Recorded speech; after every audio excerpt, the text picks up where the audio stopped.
టీ10 ప్రేక్షకులకు స్వాగతం. మనతో ప్రముఖ విశ్లేషకులు బండారు రవికుమార్ ఉన్నారు. వారితో చిన్న ఇంటర్వ్యూ. నమస్కారం సార్. ఈ రోజు కార్ల్ మార్క్స్ జయంతి. మనకి సోషల్ మీడియా కామెంట్స్ కూడా బాగా వస్తున్నాయి. అసలు భారతదేశానికి విదేశీకి ఎప్పుడు కూడా భారతదేశం రాలేదు, ఎప్పుడు చూడలేదు. ఆ విదేశస్తుడికి ఈ భారతదేశం సంబంధం ఏంటి అసలు? కార్ల్ మార్క్స్ ప్రపంచ మానవుడు. ప్రపంచ ప్రజలందరూ ఎదుర్కొంటున్న సమస్యల మీద ఆయన రాశాడు, దాని మీద పోరాడాడు. భారతదేశానికి సంబంధించి కూడా కార్ల్ మార్క్స్ భారతదేశపు మనిషి కూడా. The first war of Indian independence అని ఆయన రాసినటువంటి ఒక బుక్ కి హెడ్డింగ్ పెట్టారు. తెలుగులో కూడా ప్రథమ భారత స్వాతంత్ర్య సంగ్రామం. ఆయన జర్మనీలో పుట్టాడు. అక్కడి నుంచి బహిష్కరించబడి, పారిస్ నుంచి బహిష్కరించబడి, చివరికి లండన్ లో ఆశ్రయం పొందుతూ ఆ బ్రిటిష్ వాళ్ళకి వ్యతిరేకంగా భారతదేశానికి అనుకూలంగా ఆయన రాశాడు. బ్రిటిష్ ధనస్వామ్యం తన అంతులేని క్రౌర్యం, దోపిడీ పద్ధతులతో భారతదేశ ప్రజలను పీల్చి పిప్పి చేసింది. అక్కడున్న వనరులను లూటీ చేసింది. అంతులేని తన దోపిడీ పద్ధతుల ద్వారా అమానుషంగా వ్యవహరించింది అని చెప్పి, తద్వారా అది పెద్ద ప్రపంచంలోనే రవి అస్తమించని బ్రిటిష్ సామ్రాజ్యంగా ఎదిగింది అని చెప్పాడు. చెప్తూ లెక్కలతో సహా భారతదేశం ఎలా దోపిడీకి గురైంది, వ్యవసాయ రంగంలో, చేతి వృత్తులు, చేనేత ఏ రకంగా దోపిడీకి గురైన రాశాడు. మీరు అడుగుతున్న ఆర్ఎస్ఎస్ వాళ్ళు ఎన్నడైనా భారతదేశం బ్రిటిష్ వాళ్ళ చేతుల్లో ఎలా దోపిడీ గురైందో లెక్కలతో సహా కార్ల్ మార్క్స్ లాగా విశ్లేషణాత్మకంగా ఒక్క బుక్ రాసి ఉంటే చూపిమనండి. ఆయన బ్రిటిష్ వాళ్ళకి వ్యతిరేకంగా నిలబడి, ఆయన భారతదేశం నీళ్లు తాగలేదు, భారతదేశం తిండి తినలేదు, భారతదేశం గాలి పీల్చలేదు అనుకుందాం. మరి వీళ్ళు భారతదేశంలో పుట్టారు, ఇక్కడే పెరిగారు, ఇక్కడ తిండి తిన్నారు, ఇక్కడ నీళ్లు తాగారు. మరి వీళ్ళు భారత స్వతంత్రోద్యమానికి ఎందుకు బ్రిటిష్ వాళ్ళకి వ్యతిరేకంగా మాట్లాడలేదు, కార్ల్ మార్క్స్ లాగా పుస్తకాలు రాయలేదు? రెండోది, కార్ల్ మార్క్స్ వారసులు ఇక్కడ ఉన్నటువంటి కమ్యూనిస్టులు. 1920లో కమ్యూనిస్ట్ పార్టీ పుట్టింది. 21లోనే కార్ల్ మార్క్స్ వారసులు సంపూర్ణ స్వరాజ్యం కావాలి అని మొట్టమొదటిసారిగా డిమాండ్ చేసింది, ఆ తీర్మానం చేసింది కమ్యూనిస్టులు 1921లో. ఆ తర్వాతనే చాలా కాలం, 7 ఏళ్ల తర్వాత కాంగ్రెస్ మీద బాగా ఒత్తిడి చేస్తే వాళ్ళు తర్వాత చేశారు. ఫలితంగానే కమ్యూనిస్టుల మీద 3 కుట్ర కేసులు ఉన్నాయి. 21లో పెషావర్ కుట్ర కేసు, 24లో కాన్పూర్ కుట్ర కేసు, 28లో మీరట్ కుట్ర. ఇలా పెద్ద పెద్ద కుట్ర కేసులు బనాయించి మొత్తం భారతదేశంలో ఉన్న కమ్యూనిస్టులందరినీ మూసేశారు. తీవ్రమైన నిర్బంధం. ఇలాంటి కుట్ర కేసులు ఆర్ఎస్ఎస్ మీద ఒక్కటన్నా ఉంటే చూపించండి. లేదు ముస్లిం లీగ్ మీద ఉన్నా చూపించండి. లేదు హిందూ మహాసభ మీద ఉన్నా చూపించండి. ముస్లిం లీగ్, ఆర్ఎస్ఎస్, హిందూ మహాసభ వీళ్ళ మీద ఎవరి మీద కూడా కుట్ర కేసులు లేవు.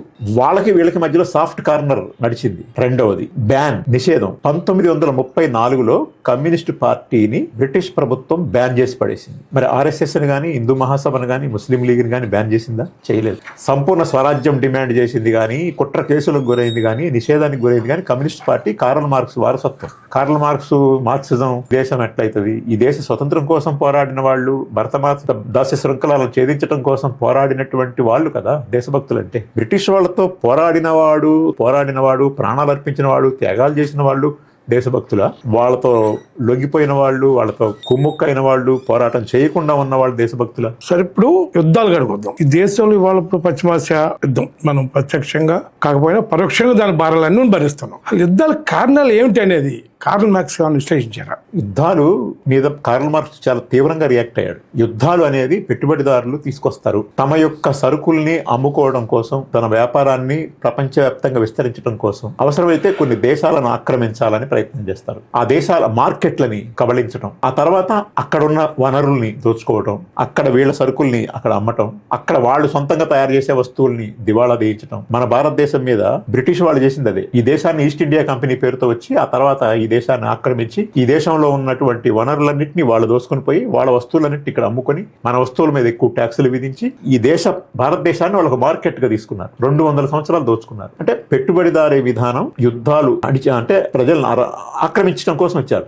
ఆక్రమించేటప్పుడే వాళ్ళు అనేక యుద్ధాలు చేశారు. ఇక్కడే టిప్పు సుల్తాన్ మీద యుద్ధం చేశారు, సిరాజుద్దౌలా మీద యుద్ధం చేశారు, ఝాన్సీ లక్ష్మీబాయి, తాంతియా తోపే, నానా, వీళ్ళందరూ కూడా అనేక మంది మీద యుద్ధాలు చేసి ఆక్రమించారు. అదే విధంగా ఇవాళ మనం ప్రపంచంలో ఉన్న యుద్ధాల గురించి మీరు అడిగారు. ప్రపంచంలో ఈ రోజు వస్తున్న యుద్ధాలన్నీ పెట్టుబడిదారుల వాళ్ళు తీసుకొచ్చిన యుద్ధాలే కదా. ఇప్పుడు అమెరికా చేస్తున్న యుద్ధాలు ఎక్కువగా, ప్రపంచంలో ఇవాళ ఎక్కువగా ఆయుధాలు తయారు చేసేది, ఎక్కువ ఆయుధాలు అమ్మేది, అందరికంటే ముందు ఆయుధం తయారు చేసింది, అందరికంటే ఆయుధం ముందు ప్రయోగించింది. ఉదాహరణకు ఆటం బాంబు, అణుబాంబుని అందరికంటే ముందు ప్రయోగించింది హిరోషిమా నాగసాకి. అవునండి. ప్రపంచంలో అమెరికా సామ్రాజ్యవాదులే ముందు తయారు చేశారు, ముందు ప్రయోగించారు, ముందు చంపారు. కాబట్టి కార్ల్ మార్క్స్ ఏమంటాడంటే, పెట్టుబడిదారులు యుద్ధాలను తీసుకొస్తారు, ఆయుధాలు తయారు చేస్తారు, అత్యధిక ధరలకు వాళ్ళు దాన్ని ఇచ్చేస్తారు, చివరికి శవపేటికల్ని కూడా వాళ్ళే తయారు చేస్తారు. యుద్ధంలో చనిపోయినటువంటి వాళ్ళని ఆ శవపేటికలు అమ్ముడు పోవాలి, దానికి కూడా మార్కెట్ రావాలని కూడా కోరుకుంటారు అంటాడు. అంటే శవపేటికలకు మార్కెట్ రావాలని వాడు కోరుకోవడం అంటే అర్థం ఏంటి? జనాలు చంపడమే. జనం అంతా చనిపోవాలని అవసరమైతే ఆ శవపేటికలు ఎన్ని శవపేటికలు అయితే ఉత్పత్తి అయినాయో అంతమంది జనం చనిపోవాలని కూడా వాళ్ళు కోరుకుంటారు. అంటే ఆయుధాలు వాళ్ళే తయారు చేస్తారు, శవపేటికలు వాళ్ళే తయారు చేస్తారని చెప్పి కార్ల్ మార్క్స్ చెప్తాడు. యుద్ధాలు లేని ప్రపంచం రావాలి అంటే ఇటువంటి దోపిడీ, పీడన, అణిచివేత లేనటువంటి, అంటే యుద్ధాలు లేని ప్రపంచం సాధ్యమని అంటారు. అసలు యుద్ధాలు లేని ప్రపంచం సాధ్యమే. ఎట్లా?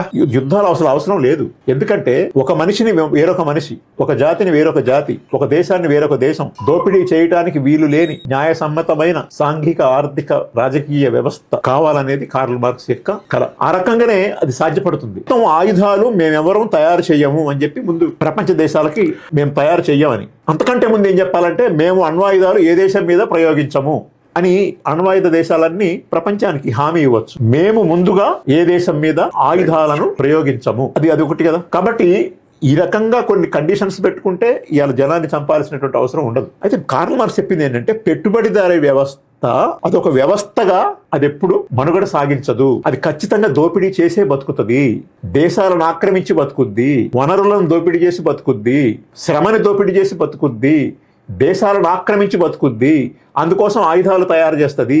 పెట్టుబడిదారీ విధానం అంతమైపోతే సమాజం వస్తే ఇప్పుడు యుద్ధాలు లేని సమాజం వస్తుంది, యుద్ధాలు లేని ప్రపంచం ఏర్పడుతుందని చెప్పి కార్ల్ మార్క్స్ చెప్తారు.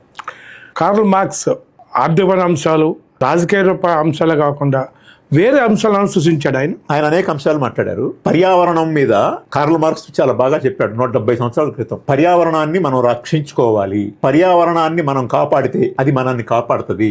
మానవ జాతి పర్యావరణాన్ని కాపాడుకోవాల్సినటువంటి అవసరం. అంటే అడవులు, ఇవన్నీ జీవ వైవిధ్యం, పక్షులు, ఇదంతా ఏదైతే ఉందో జీవ వైవిధ్యాన్ని మానవుడు కాపాడుకోవాలని కార్ల్ మార్క్స్ అంటాడు. పెట్టుబడిదారీ విధానం ఊరుకోదు, దాన్ని ధ్వంసం చేయాలని చూస్తుంది. కాబట్టి పెట్టుబడిదారీ విధానం పర్యావరణానికి శత్రువు. అంతులేని తన లాభాపేక్ష కోసం పెట్టుబడిదారులు అడవుల్ని నాశనం చేస్తారు, పర్యావరణాన్ని నాశనం చేస్తారు. పర్యావరణానికి పెట్టుబడిదారీ విధానం శత్రువు. తమ అంతులేని లాభాల కోసం దోపిడీ చేస్తారు, ఆ దోపిడీలు భాగంగా పర్యావరణాన్ని నాశనం చేస్తారు. పర్యావరణానికి పెట్టుబడిదారీ విధానం శత్రువు. పెట్టుబడిదారీ విధానం నాశనం చేస్తేనే పర్యావరణం అనేది మనుగడ సాగించగలుగుద్ది అంటూ మహిళల గురించి కూడా సామాజిక దాంట్లో భాగంగానే మాట్లాడతాడు. ఒక వ్యవస్థలో, ఒక దేశంలో మహిళల యొక్క స్థానం ఏ స్థాయిలో ఉందో అనే దాన్ని బట్టి ఆ యొక్క దేశం యొక్క సామాజిక, సాంస్కృతిక స్థాయిని మనం అంచనా కట్టొచ్చు అని చెప్పి అంటాడు. ఒక దేశాన్ని ఎలా అంచనా కట్టొచ్చు అంటే ఆ దేశం మహిళలకు ఇస్తున్నటువంటి స్థానం ఎలాంటిది అనేదాని. అంటే మహిళలు అంటే పర్యావరణం, మహిళలు, ఇలా అనేక అంశాల మీద ఆయన మాట్లాడారు. చివరికి ఒక ప్రశ్న అడుగుతాను మిమ్మల్ని. మార్క్సిజం ఏదైతే ఉందో, మార్క్స్ సిద్ధాంతం, ఆయన క్యాపిటల్ రాశాడు, ఇంకా చాలా రాశాడు. దోపిడీ రహిత సమాజం అనేది కార్ల్ మార్క్స్ చెప్పింది భారతదేశంలో సాధ్యమేనా, సాధ్యపడుతుందా?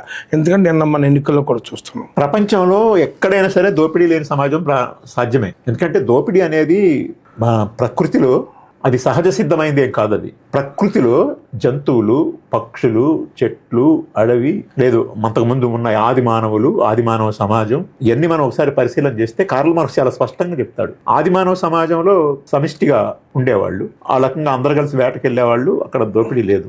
బానిస సమాజం వచ్చింది తర్వాత. భారతదేశం లాంటి చోట్ల కులం పేరుతో స్టార్ట్ అయింది. ఇవన్నీ స్టార్ట్ అయిన తర్వాత దోపిడీ అనేది ఎలా వచ్చింది అనేటువంటిది ఆయన మొత్తం సమాజ పరిణామ క్రమాన్ని మొత్తాన్ని విశ్లేషించి చెప్తూ, అంటే దోపిడీ ఎప్పుడు పుట్టింది, దోపిడీ ఎప్పుడు లేదు, ఎలా పుట్టింది, దాన్ని ఎలా అంతం చేయొచ్చు, దానికి ఆయన వర్గ పోరాట సిద్ధాంతాన్ని ప్రతిపాదించాడు. వర్గ పోరాటం జరగాలంటాడు. వర్గ పోరాటం ద్వారానే సమాజం. వర్గ పోరాటం అంటే ఏంటి?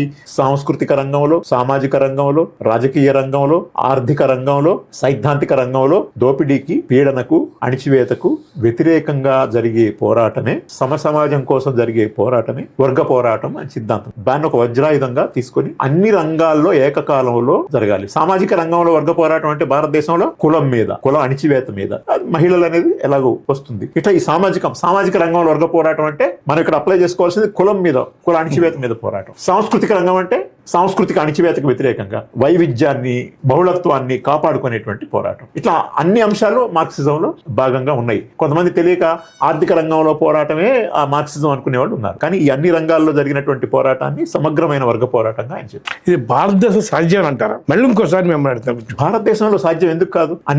అనేక దేశాల్లో సాధ్యమైనప్పుడు భారతదేశం ఎందుకు సాధ్యం కాదు? భారతదేశంలో కూడా సాధ్యమే. భారతదేశంలో ఎందుకు సాధ్యం కాదు? సమానత్వం కావాలి. భారతదేశం ఏమైనా సమానత్వానికి వ్యతిరేకమా? ఆర్థిక సమానత్వం కావాలి. భారతదేశానికి ఇక్కడ ఉన్న వనరులు అంటే ఇక్కడున్న వనరులన్నీ సంపద మొత్తం ఒక 10 కుటుంబాల దగ్గరే ఉండాలి అంటే అప్పుడు అది సమానత్వం రాదు.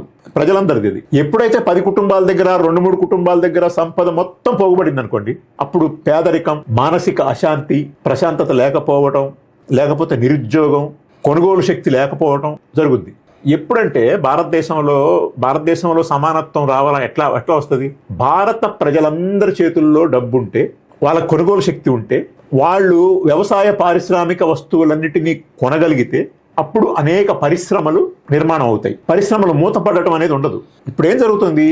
డబ్బంతా ఒకళ్ళ దగ్గర పోగుపడుతుంది, సంపద అంతా వాళ్ళ దగ్గర పోగుపడుతుంది, లక్షల కోట్ల రూపాయలు. అదంతా ఎక్కడిది? ప్రజలది. అంటే ఒక అదానీ దగ్గర, అంబానీ దగ్గర ఒక 1% దగ్గర ఎంత సంపద ఉందంటే 78% సంపద ఉంది. కార్ల్ మార్క్స్ ఏమంటాడంటే 78% సంపద 1% దగ్గర పోగుపడితే ఏం జరుగుద్ది అంటాడు ఆయన? ప్రజలందరి దగ్గర కొనుగోలు శక్తి పడిపోతుంది. అప్పుడు ఆర్థిక సంక్షోభం వస్తుంది. కేవలం కొద్దిమంది మాత్రమే మొత్తాన్ని కంట్రోల్ చేస్తారు, సమాజం మొత్తాన్ని వాళ్ళే కంట్రోల్ చేస్తారు. అప్పుడు నిరుద్యోగం పెరుగుతుంది. ఎందుకంటే ప్రజల దగ్గర కొనుగోలు శక్తి ఉన్నప్పుడు, వాళ్ళు పారిశ్రామిక వస్తువులన్నిటినీ కొనగలుగుతున్నప్పుడు ఉన్న పరిశ్రమలు సరిపడినన్ని బట్టలు, సరిపడినన్ని చెప్పులు, సరిపడినంత మంది ఎలక్ట్రానిక్ కావచ్చు, వినియోగ వస్తువులు కావచ్చు, విలాస వస్తువులు కావచ్చు, అంతకంటే మించి ఆహార పదార్థాలు కావచ్చు, ఏవైనా కావచ్చు, మనిషి తమకు కావలసినన్ని కొనుక్కోగలిగే పరిస్థితి ప్రతి మనిషికి ఉందనుకోండి. భారతదేశంలో 100 కోట్ల మంది ప్రజలకు ఉందనుకోండి. అప్పుడు ఇప్పుడున్నటువంటి పరిశ్రమలు కానీ, ఇప్పుడున్నటువంటి ఉత్పత్తి కానీ సరిపోదు. కావాలి 140 కోట్ల జనాభా కావాలి. 3 కోట్లు తినగలిగే పరిస్థితి ఉందనుకోండి. అప్పుడు ఆహార ధాన్యాల ఉత్పత్తి పెరగాల్సిన అవసరం ఉంటుంది. అందుకని ఆయన చెప్తాడు, కల్తీ గురించి కూడా అది చెప్తాడు. ఈ పెట్టుబడిదారు వ్యవస్థలో కల్తీ, కాదేది కవితకు అనర్హం అని శ్రీశ్రీ అన్నట్టు, కాదేది కల్తీకి అనర్హం అంటే లాభాపేక్ష వల్ల కల్తీ వస్తుంది. అంటే కార్ల్ మార్క్స్ చెప్పింది ఏంటంటే లాభం ఏదైనా చేస్తుంది. కాబట్టి లాభం ధోరణి ఏదైతే ఉందో అది దోపిడీకి మూలం అవుతుంది. అదనపు విలువ సిద్ధాంతాన్ని ప్రతిపాదించాడు. ఆ అదనపు విలువ వాడు కొట్టేస్తాడు. 1-2% ఉన్నటువంటి వాళ్ళు ఎవరైతే ఉన్నారో వాళ్ళు ఈ ప్రజల దగ్గర కొట్టేస్తారు. ఆ ఫలితంగా ఈ అసమానతలు వస్తాయి. ఇవన్నీ భారతదేశంలో కూడా ప్రజలకి అవసరమే. ఇక్కడ భారతదేశంలో ప్రజలు దాదాపు 50% మంది ప్రజలు వ్యవసాయం మీద ఆధారపడ్డారు. వాళ్ళ ఉపాధి అంతా అందులో ఎత్తుక్కోవాల్సిన పరిస్థితి ఉంది. వ్యవసాయ కూలీలు, రైతులు, మధ్యతరగతి రైతులు, చిన్న తరగతి రైతులు, పేద రైతులు, చిన్నకారు సన్నకారు రైతులు, వీళ్ళతో పాటు వాళ్ళకి అవసరమైనటువంటి పనిముట్లు అందించేటువంటి వృత్తిదారులు, వీళ్ళందరూ వ్యవసాయం మీద ఉన్నారు. దాని మీద ఆధారపడే ట్రాన్స్పోర్ట్ రంగం, ఆ ఉత్పత్తుల్ని గోడౌన్లకి, గిడ్డంగులకి, లేకపోతే వాటికి రవాణా సౌకర్యాల దగ్గర సాధించడం, పంపించడం, ఎగుమతులు, దిగుమతులు, వాటి మీద ఆధారపడి ఉంది. కాబట్టి వ్యవసాయ రంగం కూడా పెద్ద ఎంప్లాయ్మెంట్. వీళ్ళ ఐటీ రంగము ఇవన్నీ కూడా దేనికి పనికిరావు. వ్యవసాయ రంగం మీద కల్పిస్తున్నటువంటి ఉత్పత్తిలో ఐటీ రంగం ఉత్పత్తి 5% ఉంటుంది. కరోనా కాలంలో కూడా అన్ని రంగాలు మూతపడ్డాయి, కానీ వ్యవసాయ రంగం నిలబడింది. వ్యవసాయ రంగం అవి పంటలు పండుతూనే ఉన్నాయి, పని నడుస్తూనే ఉంది. మనం ఆహారం వచ్చింది, తిన్నాం, బతికాం. అంటే కరోనా కాలంలో వ్యవసాయోత్పత్తి ఆగలేదు, వ్యవసాయ రంగం పనిచేసింది. అందుకనే ఆ ధాన్యం గింజలు వచ్చినాయి. అందుకనే జనం అందరికీ కూడా ధాన్యం ఇవ్వటం అనేది సాధ్యం పడింది. కాబట్టి ఇందులో ఏ విషయం భారతదేశానికి వర్తించదు? సేవా రంగానికి వర్తించదా? ఇండస్ట్రియల్ రంగానికి వర్తించదా? వ్యవసాయ రంగానికి వర్తించదా? అన్ని రంగాలకి వర్తిస్తుంది. కాబట్టి ఖచ్చితంగా భారతదేశానికి ఈ సామ్యవాద సమాజం అవసరం. అంతేకాదు, ఒక చిన్న మాట, కార్ల్ మార్క్స్ జయంతి సందర్భంగా నేను ఒక మాట చెప్తాను. మైకోస్కీ అనే ఒక రష్యన్ కవి, ఆయన రాసినటువంటి ఒక కవితని మన తెలుగులో శ్రీశ్రీ గారు తెలుగులోకి అనువాదం కూడా చేశాడు. అంటాడు ఆయన, విద్యుత్ కిరణాలు ఉక్కును తినేసినట్లు పెట్టుబడిదారీ విధానపు రోజులు నిండాయి, అప్పుడు కాలం కడుపుతో ఉండి కార్ల్ మార్క్స్ ను ప్రసవించింది అంటాడు. దీన్ని శ్రీశ్రీ గారు తెలుగులోకి అనువాదించాడు. పెట్టుబడిదారీ విధానపు రోజులు నిండాయి, అప్పుడు కాలం కడుపుతో ఉండి కార్ల్ మార్క్స్ ను ప్రసవించింది అంటాడు. అంటే విద్యుత్ కిరణాలు ఉక్కును తినేసినట్లు అని ముందు చెప్తాడు. అంటే ఈ సమాజం ఆ టైంలో ఆ రకంగా ఆయన వచ్చి అంతకుముందు ఉన్నటువంటి అనేక మంది మేధావులు యొక్క దాన్ని చదివి దాన్ని ఆన్సర్ చేస్తూ తత్వవేత్తలు ప్రపంచాన్ని ఇంతవరకు పరిపరి విధాలుగా వ్యాఖ్యానించడం చేశారు. దాన్ని మార్చాలి. ఆయన ఏమన్నాడంటే కావాల్సింది దాన్ని మార్చటం. వ్యాఖ్యానాలు చేసిన దాన్ని ఆయన తప్పనిలే, వ్యాఖ్యానాలు చేశారు, కానీ దానికి పరిమితం అయ్యారు. కానీ మార్చాలి కదా, ఇది అలా ఉంది, ఇలా ఉంది, అలా ఉండకూడదు, ఇలా ఉంటే బాగుండని చెప్పారు తప్ప అలా ఉండటానికి ఏం చేయాలో వాళ్ళు చెప్పలేకపోయారు. కార్ల్ మార్క్స్ వాళ్ళకంటే ఒక్క అడుగు ముందుకేసి చెప్పాడు అనమాట. అది కాబట్టి అది మార్క్సిజం. మార్క్సిజం అనేది సర్వకాల సర్వావస్థల్లో అప్డేట్ చేసుకుంటూ ఆయన చెప్పాడు, సృజనాత్మకంగా దేశ కాలమాన పరిస్థితులకు దాన్ని అన్వయించుకుంటూ అప్లై చేయాలి. వియత్నాంలో ఒకలాగా అప్లై చేశాడు హోచిమిన్, చైనా కమ్యూనిస్ట్ పార్టీ ఒకలాగా అప్లై చేసింది, సోవియట్ కమ్యూనిస్ట్ పార్టీ లెనిన్ నాయకత్వంలో వాళ్ళు ఒకలా చేశారు, లేదు కాస్ట్రో చెగువేరా వాళ్ళు తర్వాత దాన్ని అట్లా అప్డేట్ చేసి దాన్ని అన్వయింపు చేసుకున్నారు. ఇట్లా ఆయా దేశ కాలమాన పరిస్థితుల్లో వేరు వాళ్ళు ఆ రకంగా చేసుకున్నారు. కాబట్టి భారతదేశానికి కూడా అది వర్తిస్తుంది. అది దేశ ప్రజలు అర్థం చేసుకున్న రోజున, ఈ దేశంలో ఉన్నటువంటి శ్రామిక వర్గం, మధ్యతరగతి వర్గం వీళ్ళందరూ అర్థం చేసుకున్న రోజున, వాళ్ళని ఈ సిద్ధాంతం ఆవహించిన రోజున ఖచ్చితంగా ఆ రకమైనటువంటి సమాజం మన భారతదేశంలో కూడా వచ్చేదానికి అవకాశం ఉంటుంది. ఇంతవరకు బండారు రవికుమార్ గారు మార్క్సిజం, మార్క్స్ యొక్క సిద్ధాంతం, దాన్ని భారతదేశానికి అవసరమా అన్న విషయం మీద వివరించినందుకు ధన్యవాదాలు.